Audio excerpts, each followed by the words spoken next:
जय श्री कृष्ण मित्रों, फिर एक बार बहुत बहुत हार्दिक स्वागत है आप सभी का। आज हम बात करेंगे कुंभ राशि के बारे में और कुंभ राशि के 16 जुलाई से 31 जुलाई तक के राशिफल की चर्चा करेंगे। राशिफल में आपके धन, कैरियर, व्यापार, नौकरी, परिवार, स्वास्थ्य, शिक्षा, वैवाहिक संबंध, प्रेम संबंध सभी बातों की चर्चा करेंगे और अंत में उपाय की चर्चा भी करेंगे। इसलिए वीडियो को पूरा अंत तक देखें व सुने, तभी आप कुंभ राशि वालों के राशिफल की पूरी जानकारी प्राप्त कर पाएंगे। ये राशिफल चंद्र राशि पर आधारित है, यानी मून साइन पर। जिन लोगों को अपनी राशि नहीं पता है वो लोग अपनी जन्म कुंडली में ये देख लें कि चंद्रमा उनकी किस राशि में है। जिस राशि में चंद्रमा है वही उनकी राशि है। जिनके पास जन्म कुंडली नहीं है वो अपने नाम के पहले अक्षर से अपनी नाम राशि जान सकते हैं और ये राशिफल अपनी नाम राशि से देख व सुन सकते हैं। चलिए मित्रों, शुरू करते हैं। सबसे पहले कुंभ राशि वालों के धन की बात करेंगे। धन की बात करें तो धन भाव के स्वामी गुरु हैं, मीन राशि है, और आय भाव के स्वामी भी गुरु ही हैं, वहां पर भी धनु राशि है। तो धनु राशि और मीन राशि दोनों के स्वामी गुरु हैं और धन भाव के स्वामी गुरु का गोचर धन भाव में ही है। तो यहाँ पर धन और आय के मामले में आपको 16 जुलाई से 31 जुलाई तक अच्छे परिणाम ही देखने को मिलेंगे। तो कुंभ राशि वालों के लिए धन और आय के मामले में 16 जुलाई से 31 जुलाई तक का समय बहुत बेहतर रहने वाला है। नियमित स्रोतों से आपकी आय होती रहेगी और धन के मामले भी आपके अच्छे ही रहने वाले हैं। तो धन और आय के मामले में कुंभ राशि वालों को अच्छे परिणाम देखने को मिलेंगे। बात करें आपके व्यापार, कारोबार और नौकरी की, तो व्यापार, कारोबार और नौकरी की बात करें तो दसम भाव में वृश्चिक राशि है, स्वामी मंगल हैं, और मंगल का जो गोचर है वो 16 जुलाई से 31 जुलाई के बीच में मेष राशि में ही रहने वाला है, यानी कि अपने स्वराशि के होकर तीसरे भाव में ही रहेंगे। तो यहाँ पर राहु के साथ रहेंगे, लेकिन फिर भी आपको परिणाम अच्छे मिलेंगे क्योंकि आप ऊर्जा से भरे रहेंगे, उत्साह से भरे रहेंगे और अपने कार्यों को समय पर पूरा कर पाएंगे। इस समय आप में ऊर्जा अधिक रहेगी, आप ऊर्जावान रहेंगे। और अगर आप प्राइवेट क्षेत्र में कार्य करते हैं तो आपके बॉस से यहाँ पर प्रशंसा मिलेगी आपको, लेकिन अपने सहयोगियों के साथ आपको ध्यान रखकर चलना होगा, वहाँ पर गलतफहमियाँ हो सकती हैं, इस बात का ध्यान रखें। और अगर आप गवर्नमेंट जॉब में भी हैं तो वहाँ पर भी आपको परिणाम अच्छे ही मिलने वाले हैं, लेकिन गलतफहमियों से बचकर रहें क्योंकि आपके सहयोगियों के साथ कोई ना कोई गलतफहमियां हो सकती हैं, इस बात का ध्यान रखें। और व्यापार, कारोबार और नौकरी में आपको अच्छे परिणाम देखने को मिलेंगे। वहां पर कोई अचानक लाभ या अचानक हानि के योग भी बन सकते हैं, लेकिन कुल मिलाकर अगर देखें तो व्यापार, कारोबार और नौकरी के लिए समय अच्छा ही रहने वाला है 16 जुलाई से 31 जुलाई तक।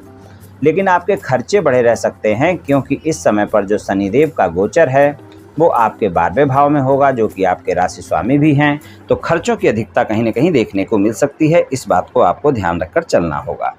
पारिवारिक जीवन की बात करें तो पारिवारिक जीवन में दूसरे भाव में गुरुदेव हैं, वाणी का भाव है, परिवार का भाव है और उसके स्वामी भी गुरुदेव हैं और गुरुदेव का गोचर भी वहीं पर है। तो आपको दूसरे भाव के परिणाम भी अच्छे मिलेंगे, यानी पारिवारिक जीवन आपका अच्छा ही रहने वाला है और आपको पारिवारिक जीवन में परिणाम अच्छे ही मिलने वाले हैं। तो अगर आप अपने परिवार के सदस्यों से तालमेल बनाकर रखते हैं और घर के बड़े बुजुर्गों का आशीर्वाद इस समय आपको मिलता रहेगा 16 जुलाई से 31 जुलाई के बीच में। और अगर आप अपने परिवार के सदस्यों के साथ तालमेल बनाकर रखते हैं, थोड़ा सा आपको इतना ध्यान रखकर चलना होगा कि छोटे भाई बहनों के साथ संबंधों में गलतफहमियां बढ़ सकती हैं, वहाँ पर आप गलतफहमियां ना होने दें। तो आपको पारिवारिक जीवन पूरा आपका अच्छा ही जाने वाला है 16 जुलाई से 31 जुलाई के बीच में।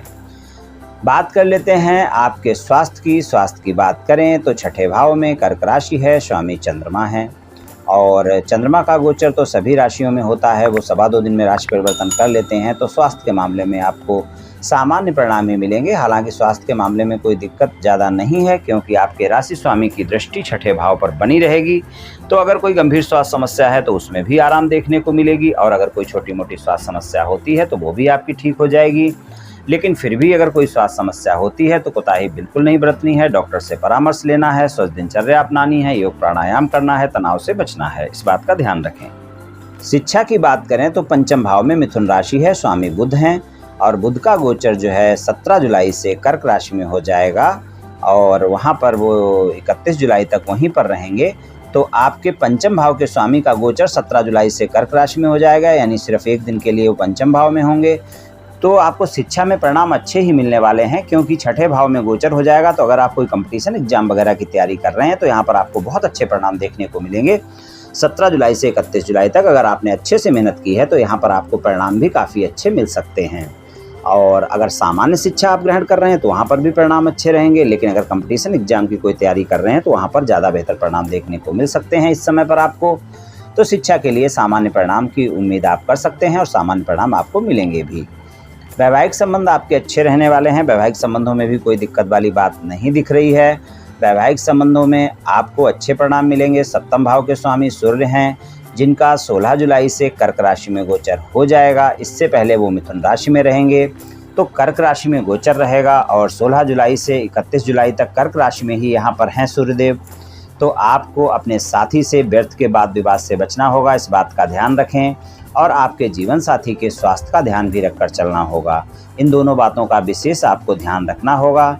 बाकी परिणाम अच्छे देखने को मिलेंगे, लेकिन आपके साथी के या आपके साथ में कोई न कोई अहम का टकराव संभव हो सकता है, इस बात का ध्यान रखें। तो आप अपने अहम को आगे ना आने दें, क्रोध से बचकर रहें तो आपके लिए अच्छा रहेगा। हालांकि वाणी आपकी अच्छी रहेगी, फिर भी आप में थोड़ा सा अहम की भावना जरूर देखी जा सकती है। तो आप अहम को आगे नहीं आने देंगे तो आपको परिणाम अच्छे मिलेंगे। और जीवन साथी से कोई भी व्यर्थ के वाद विवाद से बचें, यही आपके लिए अच्छा रहेगा। प्रेम संबंधों की बात करें तो पंचम भाव में मिथुन राशि है, स्वामी बुध हैं। तो प्रेम संबंधों में भी आपको थोड़ा सा ध्यान रखकर चलने की ज़रूरत है, क्योंकि प्रेम संबंधों में जो आपके पंचम भाव के स्वामी हैं उनका गोचर 17 जुलाई से कर्क राशि में हो जाएगा। तो यहाँ पर आपकी वाणी के चलते आपके प्रेमी प्रेमिका के साथ वाद विवाद संभव है। अगर आप अपने प्रेमी प्रेमिका के साथ धैर्य और संयम का परिचय देंगे, वाद विवाद से बचेंगे, तो आपके संबंध अच्छे रहेंगे, वरना आपका वाद विवाद हो सकता है। इस बात का भी आपको ध्यान रखकर चलना ही होगा। और प्रेम संबंधों में वैसे आपको अच्छे परिणाम मिलेंगे। अगर आपकी किसी से मित्रता है और आप उसको प्रेम संबंधों में बदलना चाहते हैं या फिर किसी को मित्र बनाना चाहते हैं, तो यहाँ पर आप थोड़ा सा वाणी पर संयम रखकर ही बातचीत करें, वरना आपकी बातचीत सफल नहीं हो पाएगी। और अगर आप वाणी पर संयम रखते हैं, धैर्य और संयम का परिचय देते हैं, तो आपकी साथी की तलाश भी पूरी हो सकती है, वरना पूरी तरह से सफलता आपको मिलती हुई नज़र नहीं आ रही है। प्रेम संबंध सामान्य ही परिणाम वाले रहने वाले हैं 16 जुलाई से 31 जुलाई के बीच में। चलिए उपाय की बात कर लेते हैं। उपाय की बात करें कुंभ राशि वालों के लिए, तो इस समय पर आप शिव भगवान की पूजा उपासना करें। शिवलिंग पर रोजाना जल अर्पित करें। रोजाना ना कर सकें तो सोमवार को अवश्य करें, और कभी कभी सोमवार वाले दिन ही दूध भी अर्पित करें, तो इससे आपको काफ़ी लाभ देखने को मिलेगा। तो ये उपाय आप कर लें मित्रों, निश्चित ही आपको लाभ मिलेगा। तो मित्रों, आज मैंने आपसे कुंभ राशि वालों के राशिफल के बारे में कुछ चर्चा की। ये राशिफल सामान्य राशिफल है, ये सभी जातकों पर पूर्ण रूप से प्रभावी होगा ऐसा संभव नहीं है, क्योंकि आपकी जन्म कुंडली में ग्रहों की स्थिति और आपकी वर्तमान दशा और अंतर्दशा और फिर ग्रहों के गोचर की स्थिति, इन सभी बातों पर बहुत कुछ निर्भर करता है। आप सभी स्वस्थ रहें, आयुष्मान रहें, धनवान रहें, ऐसी मेरी श्री कृष्ण भगवान से प्रार्थना है। जय श्री कृष्ण।